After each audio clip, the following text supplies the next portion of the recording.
So in this video, I'm going to show you guys exactly how you should be trying to expand on your minor pentatonic playing or even your blues scale, more specifically your blues scale. So if you don't know where the blues scale is across the whole fretboard, so if you don't really know where the flat 5 resides across all 5 positions, then check out this lesson I have down below. It's completely free. I'm not asking for any money, but at least that way you'll have tabs and a video lesson going through all 5 positions, and then you can come back to this video at a later point and actually kind of get a bit more creative with the stuff you now know.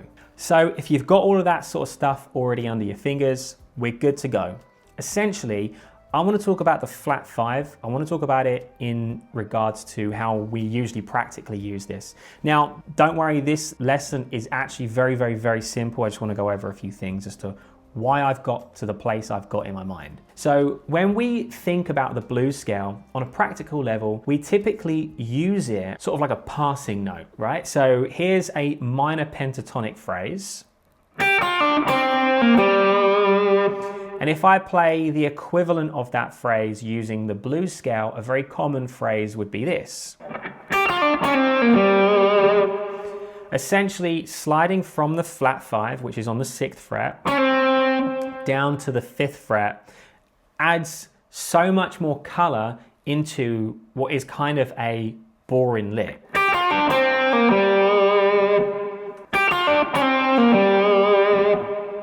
So with that in mind, we're actually only really using the flat 5 as a sound effect. Now this is something I've noticed when learning guitar over the years. A lot of the times I end up playing the flat 5 in my own playing, and whenever I've learned other people's playing, I always found that the flat 5 is typically a note that we slide from and go to a target note. So in that instance, the target note was the 5th fret. And we used the flat 5 to go from there to the 5th fret. But what if we leaned into the flat 5 more? What if we basically took the same concept of here's minor pentatonic, use this one extra note as a platform to slide from?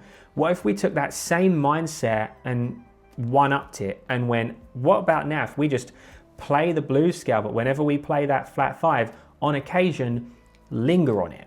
Because it doesn't sound very nice. If you're the type of player that gets stuck playing very similar phrases and you're stuck playing very similar concepts on the guitar and you can't really break out of the pentatonic scale, and now your ear is kind of trained to, whenever you pick up the guitar, play the same phrases, then you need to reprogram yourself. You need to redirect your ear. And if you start playing a note that sounds really jarring, your ear will have to find a way to make that work. This isn't really new concept. This is stuff that's been going around for ages. Jazz uses this sort of concept all the time, but on a really difficult level. But the flat 5 and that blues scale is very accessible. Most people already know it. So as an example, if I play the flat 5 here, obviously we've already kind of got G in our ears.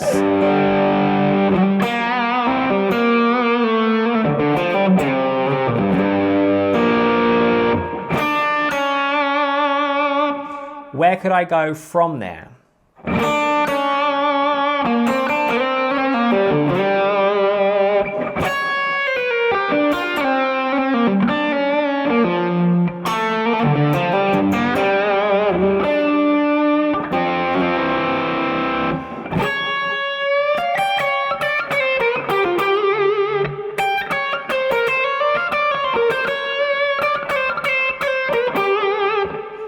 So I'm using that flat 5 a lot more, and it sounds different. It still sounds bluesy, but it has a little bit more of a weird edge to it. So essentially what I'm trying to say in a complete nutshell, with now I've explained why I've got to this point, lean into your flat 5 more, try and utilize it way more in your playing, and you'll find that you create different styles of licks. Your ear will redirect itself to try and make what you then play after that jarring note work. So as an example, if I just stopped this phrase, there, I could go, right? Or I could take that higher.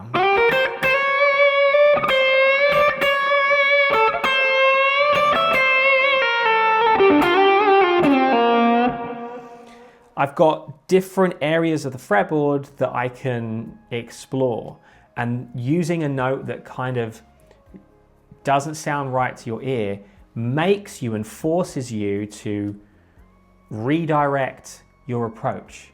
So if you're stuck playing very similar concepts using minor pentatonic scales and you don't really want to start going into modes and all that sort of stuff, I'm not saying modes are bad, but I'm saying it's not really for everyone. And if you do find yourself a little bit confused and a little bit in no man's land, try and squeeze as much creativity out of the stuff you already know.